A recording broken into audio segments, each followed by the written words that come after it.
Cuidé al padre de mi esposo durante 12 años, y después de que murió, su familia se llevó todo como si yo no fuera nada. No estuvieron allí la noche que se atragantó con sus pastillas y tuve que quedarme despierta, sosteniendo su mano hasta que los temblores pasaran. No estuvieron allí cuando olvidó cómo hablar y solo podía parpadear, y yo tenía que adivinar si tenía dolor, miedo o solo estaba solo. No estuvieron allí cuando limpié las sábanas 3 veces en una noche, cuando lo alimenté con puré de guisantes con una cuchara de plástico porque había olvidado cómo masticar. Pero en el momento en que murió, solo horas después de que le hice sus panqueques favoritos, aparecieron. Elena entró primero, sus tacones resonando como un reloj que se queda sin paciencia. Darío la siguió, fingiendo llorar tras sus gafas de diseño. Abrazaron el cuerpo como santos perdidos hace mucho tiempo. Luego se giraron hacia mí y dijeron, «Deberías empacar tus cosas». Sin gracias. Sin preguntar cuánto tiempo me había quedado. Ni siquiera una mirada. Para ellos, yo era una sombra. Una mujer que había sobrepasado su tiempo en la casa de alguien más. Solo la exesposa, dijo Elena con una sonrisa. Gracias por lo que sea que hiciste. Y así, desmantelaron la casa. Se llevaron los cuadros, la plata de la familia, los ahorros que Walter guardaba bajo el tablón del suelo, al menos, los que conocían. Pensaron que me quedaría sentada en silencio viéndolos. Pero Walter tenía un secreto. Uno que nunca esperaron que encontrara. Y cuando lo hice, no grité. Esperé. Porque la venganza se sirve mejor fría. Y yo había terminado de jugar a ser cálida. Cuando Juan se fue, no cerró la puerta de golpe. Simplemente no volvió a casa. Un día estaba doblando su ropa, y al siguiente dormía en un lado de una cama fría, preguntándome si fue algo que dije, o peor, algo que no dije. Walter acababa de tener su derrame. La mitad de su cuerpo dejó de funcionar, y la otra mitad no confiaba en sí misma. Llamé a Elena. Buzón de voz. Darío respondió mi mensaje con un pulgar arriba. Después de eso, todo lo que recibí fueron transferencias mensuales y silencio. Así que me quedé. De mañana a noche, lo bañaba, trituraba su comida, seguía cada pastilla. Cuando olvidó cómo sostener una cuchara, la sostuve por él. Cuando olvidó los nombres de sus hijos, no se los recordé. Solo dije, no está solo. Estoy aquí. Pasaron 12 cumpleaños sin pastel. 12 navidades con solo el suave sonido de la nieve y la respiración lenta y entrecortada de Walter. Pintaba antes. Hace años. Dejé de hacerlo cuando me vi usando el último dinero de mis pinturas para comprar pañales para adultos. Miré el mundo a través de la ventana de la cocina mientras otros construían vidas, carreras, familias. Yo construí silencio. Lo mantuve unido con memoria muscular y sopa de microondas. Algunas noches, después de que Walter finalmente se dormía, me sentaba en el suelo del baño y lloraba tan suavemente que ni el grifo me oía. Dejé de esperar agradecimientos. Dejé de esperar que alguien regresara. No era mi padre. Pero fue el único que se quedó. Así que yo también me quedé. No por deber. Ni siquiera por amor. Me quedé. Porque alguien tenía que hacerlo. Y sabía, en el fondo, que si me iba, nadie más entraría. Esa mañana, Walter pidió panqueques. Su voz era débil, apenas un susurro, pero lo escuché. Solo uno, dijo. Sonreí, le besé la frente y fui a la cocina. Mezclé la masa por instinto, como siempre lo hacía. Un ojo en la estufa, un oído en el monitor junto a su cama. El aroma a mantequilla llenó la casa. Por un momento, casi se sintió normal. Cuando llevé el plato a su cuarto, sonrió. No mucho, pero de verdad. Lo corté en pedazos, lo alimenté despacio. Masticó, más lento de lo habitual, pero terminó todo. Incluso pidió leche tibia después. «Tienes buen apetito hoy», dije con una risa. No respondió. Solo me miró con algo suave en los ojos. Agradecimiento. Tal vez orgullo. A las 11:43 de la mañana, tarareaba mientras doblaba ropa. A las 11:52, noté el silencio. No el que escuchas, sino el que sientes. Entré a su cuarto. Su pecho no se movía. Su mano, cuando la toqué, ya estaba fría. Me arrodillé a su lado, susurré su nombre, una y otra vez. Pero no hubo respuesta. Me quedé ahí hasta el mediodía. Solo sentada. Solo respirando. Luego tomé el teléfono. Elena llegó 5 horas después. Sus primeras palabras no fueron «¿se fue?». Ni siquiera «¿estás bien?». Fueron «probablemente le diste algo. Qué curioso que muriera bajo tu cuidado». Las palabras no cayeron como una bofetada. Cayeron como un empujón desde un acantilado. Me quedé ahí, sosteniendo las mismas manos que habían alimentado a su padre horas antes, y todo lo que pude hacer fue mirar. No porque no tuviera nada que decir, sino porque finalmente entendí con qué estaba lidiando. ¿Y ese entendimiento? Fue el comienzo de todo. El testamento se leyó 3 días después del funeral. Estábamos en la oficina del abogado, el aire demasiado frío, las persianas demasiado cerradas. Llevaba el mismo vestido negro del servicio. Todavía no había tenido tiempo, ni corazón, para lavarlo. El abogado carraspeó, sus ojos saltando entre papeles y rostros. A Juan, el mayor de Walter, le deja la residencia principal en la calle Olmo. Juan ni siquiera estaba ahí. Había enviado a un notario a firmar por él. A Darío, su hijo, le deja la cabaña frente al lago en Pinos. Darío sonrió como si acabara de ganar la lotería. A Elena, su hija, le deja el dúplex en vista alta. Elena no sonrió. No lo necesitaba. Su silencio era la celebración. El abogado continuó. Walter tenía unos 60,000 euros en activos líquidos. Se dividirían equitativamente entre los 3. Y luego, hizo una pausa. Como si las palabras frente a él se sintieran mal. En cuanto a Mariana, Walter le deja la escritura de la propiedad en el 512 de Hondonada del Espino. Parpadeé. ¿Hondonada?, pregunté, aunque ya lo sabía. Esa era la choza podrida en el bosque. La de ventanas tapiadas y enredaderas creciendo por las paredes. La que nadie visitaba. Ni siquiera los mapaches. No había carta. Ni explicación. Solo una escritura y silencio. Elena se inclinó, su aliento cargado de perfume caro y amargura. Supongo que incluso él sabía que no pertenecías. No dije nada. No porque estuviera de acuerdo, sino porque si abría la boca, no estaba segura de si gritaría o sollozaría. Ellos obtuvieron suelos pulidos, garajes dobles y vistas al lago. Yo obtuve termitas. Y moho. Ellos obtuvieron cieje. Yo obtuve preguntas que nunca serían respondidas. Pero doblé la escritura. La guardé en mi bolso. Y salí sin mirar atrás. Porque algo en mí susurró. Esto no era el fin. Aquí es donde empezaba. La primera vez que abrí la puerta de la cabaña, el olor me golpeó como un puñetazo. Moho. Madera podrida. Algo húmedo y tan viejo que había olvidado su propio nombre. El suelo crujió bajo mis pies como si tampoco me quisiera ahí. La pintura se desprendía de las paredes en largas tiras rizadas. No había muebles.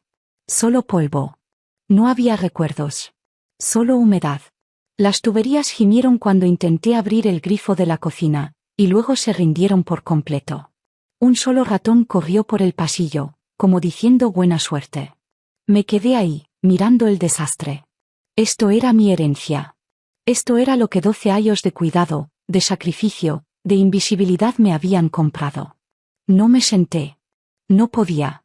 Solo caí de rodillas en medio del suelo, las tablas de madera mordiendo mis huesos. Y dejé que el silencio me aplastara. 12 años. Me perdí la boda de mi hermana por una cita médica de Walter. Me perdí mi propio cumpleaños 3 años seguidos porque él tenía terrores nocturnos. Dejé de pintar. Dejé de salir. Dejé de vivir. Y esto, era lo que recibí a cambio. Presioné mis manos contra mi rostro, pero las lágrimas ya habían llegado, húmedas y furiosas. Grité en el vacío, con la garganta en carne viva por un duelo que no tenía a dónde ir más. Di todo y aún así terminé con nada. Y entonces, los recuerdos inundaron. Walter me llamó su ángel después de limpiarlo tras una caída. Walter susurró, haces que este lugar se sienta como hogar en una tranquila noche de invierno. Walter apretó mi mano, débil pero deliberado, cuando Elena salió sin despedirse. Puede que se hayan llevado su firma en papel. pero nunca ganaron su amor. Y en ese momento, arrodillada en la suciedad y la furia, supe una cosa. Esto no era solo duelo. Era combustible. Y aún no había terminado. Empezó con el polvo. Capas gruesas de él, pegadas a los marcos de las ventanas y adheridas a cada rincón de la cabaña como recuerdos olvidados. No estaba limpiando porque tuviera esperanza. Estaba limpiando porque no sabía qué más hacer. Porque moverme evitaba que el dolor en mi pecho tomara el control. En el pasillo, encontré un viejo cuadro colgado torcido en la pared. Un paisaje al óleo desvaído, árboles, un estanque, nada especial. Lo alcancé para enderezarlo, y fue entonces cuando escuché el clic. No venía del marco. Venía de detrás. Me congelé. Presioné mis dedos contra la pared. La madera estaba desigual. Uno de los paneles no encajaba bien. Lo tiré suavemente, y cedió, gimiendo como algo que no había sido tocado en décadas. Detrás del panel había un hueco poco profundo. Y dentro de ese hueco, una caja de metal. La saqué con manos temblorosas. Era más pesada de lo que parecía. Cerrada, pero el pestillo estaba lo suficientemente oxidado como para abrirlo con un cuchillo de mantequilla del cajón de la cocina. Dentro había fajos ordenados de dinero. Moltones. Billetes de 100, limpios y crujientes. Y encima, un sobre grueso. Desdoblé la escritura primero. 15 hectáreas. Propiedad junto al lago. Intacta. Privada. Valor estimado, más de 300.000 euros. Mi aliento se cortó. Y luego abrí la carta. La letra de Walter siempre había sido un poco desordenada, pero la reconocí al instante. La tinta estaba temblorosa, el papel desgastado de ser leído, quizás por él, una y otra vez. Mariana. Tú fuiste la única que realmente me vio. No como una carga. No como un nombre en un testamento. Hablaste conmigo cuando nadie más recordaba que tenía voz. Te quedaste cuando todos se fueron. Quería que fueras libre. Esto es tuyo. De nadie más. Walter. La carta se deslizó de mis manos. Me hundí en el suelo, la caja a mi lado, el dinero intacto. Y sollocé. No por codicia. No por alivio. Sino porque, por primera vez desde que murió, me sentí vista. 12 años de sacrificio. 12 años de ser tratada como la ayuda. Y aquí, silenciosamente, en secreto, me había dejado lo único que ellos nunca podrían robar. Prueba. Prueba de que importaba. Prueba de que alguien notó. Prueba de que todos esos años, no fueron en vano. Y mientras las lágrimas empapaban mi camisa, susurré al silencio. Gracias, Walter. No lo desperdiciaré. Ni un solo euro. Ni un solo aliento. Se había ido. Pero de alguna manera, me había devuelto mi vida. A la mañana siguiente, caminé al pueblo con la escritura en mi bolso y un nombre en la cabeza. Un viejo amigo del instituto, ahora abogado inmobiliario, había abierto una pequeña oficina cerca del bar. No hizo muchas preguntas. Solo miró los papeles, luego me miró a mí. ¿Sabes lo que tienes aquí, verdad? Asentí. Por eso quiero que esté bien asegurado. Que nadie lo toque más que yo. Para el fin de semana, cada documento estaba presentado. La tierra era mía. Legalmente, permanentemente, intocablemente mía. No salí de compras. No anuncié nada. Ni siquiera actualicé mi móvil. Usé lo justo para detener las goteras del tejado. Para limpiar el moho de las paredes. Para repintar el exterior, cambiar las ventanas y, finalmente, instalar calefacción que funcionara. La cabaña no parecía gran cosa desde afuera, pero dentro, se sentía como respirar otra vez. Compré muebles de segunda mano con cuidado, como si estuviera construyendo una vida ladrillo a ladrillo. Y entre los días de renovación, comencé a aparecer en el albergue comunitario local. Lavando platos. Doblando ropa. Escuchando a mujeres susurrar los mismos dolores silenciosos que yo había cargado. No hablé del dinero. No hablé de Walter. Pero poco a poco, comencé a hablar de mí otra vez. Y luego, una tarde, mientras regaba el pequeño jardín de hierbas que planté frente a la casa, escuché sus tacones. Elena. Estaba al borde de mi entrada, brazos cruzados, sonriendo como si fuera dueña del suelo bajo sus pies. Ese viejo cuchitril realmente te queda bien. Si alguna vez quieres vender, conozco a un tipo que renueva lugares como este. Paga rápido. Le devolví la sonrisa, lenta y calmada. Creo que lo conservaré un poco más. Su sonrisa vaciló. Solo por un segundo. Luego se dio la vuelta y se fue. No sabía que había cambiado. Pero podía sentirlo. Y esa fue la mejor parte. Ella seguía jugando al viejo juego. Pero yo ya no estaba en él. Empezó con un golpe en la puerta. Abrí y vi un rostro que no había visto en una década. Juan. Mi ex esposo. El padre de Ethan solo de nombre. Parecía mayor, líneas alrededor de la boca, cabello más fino, pero con la misma sonrisa astuta que usaba cuando ocultaba algo. Solo, pasaba por aquí, dijo. Pensé que tal vez podría reconectar con Ethan. Ser padre otra vez. No respondí. No realmente. Solo incliné la cabeza ligeramente, como escuchando a un mosquito. Esa misma tarde, Darío llamó de la nada. Dijo que estaba en el pueblo. Dijo que deberíamos almorzar, solo ponernos al día, sin presión.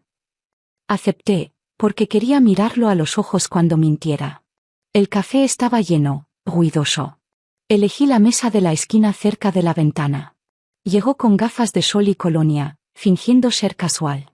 Entonces, ¿cómo está la caballa?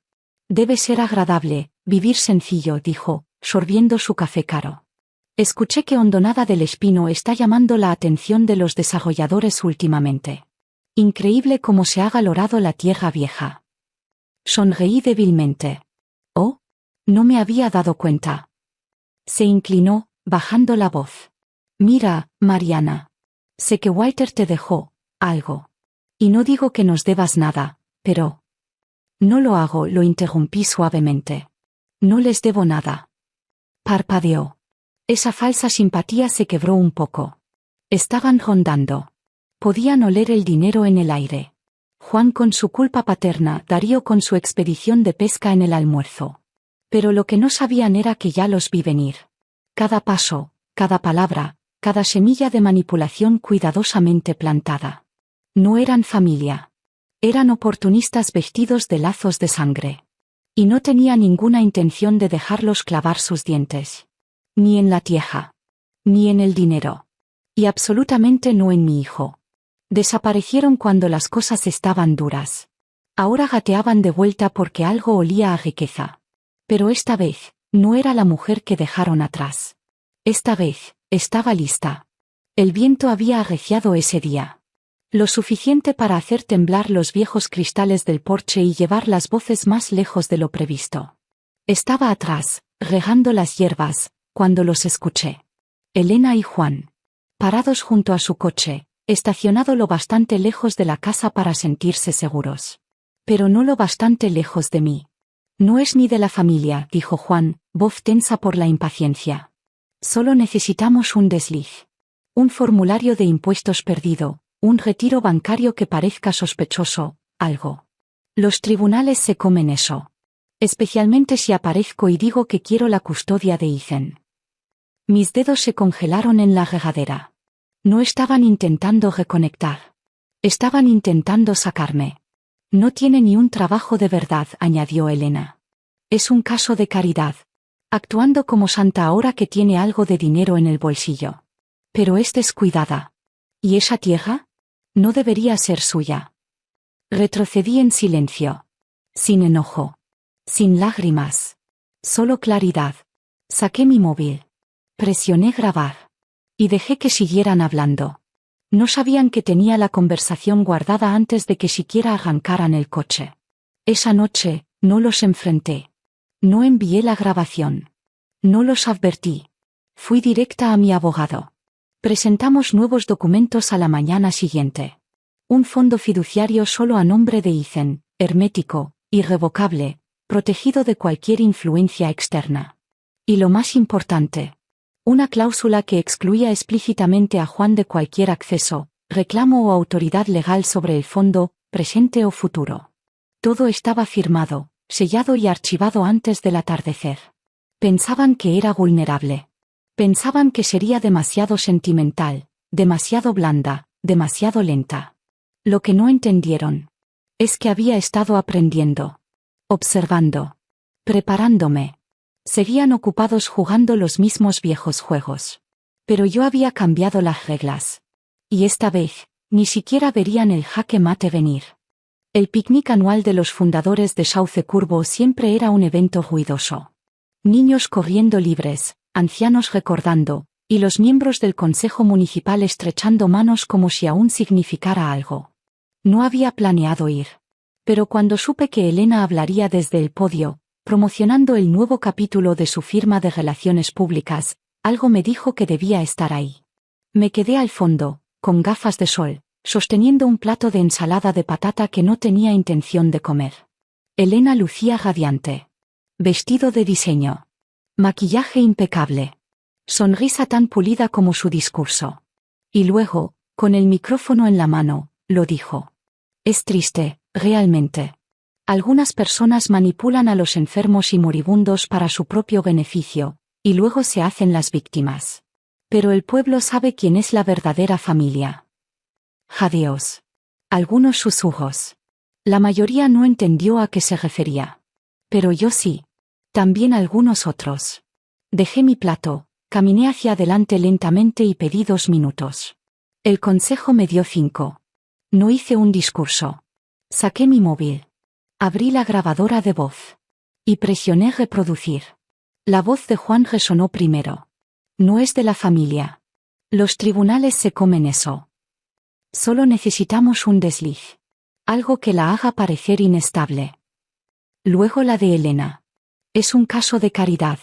Esa tierra no debería ser suya. Para cuando terminó, el silencio era más fuerte que la música de todo el día. Alguien murmuró. Se quedó con Walter 12 años. Otro, más alto esta vez. Dejaste a tu propio padre y ahora quieres robar a la única que se quedó. Elena se congeló al borde del escenario.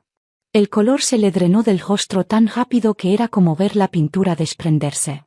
En horas, los clientes comenzaron a retirarse. El distrito escolar la descartó como portavoz.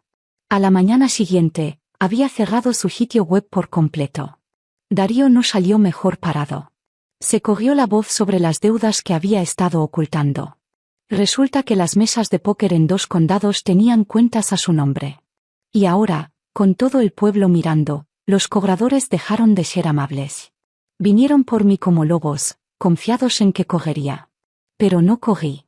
Me quedé quieta. Hablé poco. Y dejé que sus propias palabras quemaran toda la casa. Sin gritos. Sin amenazas. Solo la verdad, alta e innegable. Pensaron que eran la tormenta. Pero yo era el suelo que nunca debieron pisar. Sabía que Juan no había terminado. No después del picnic.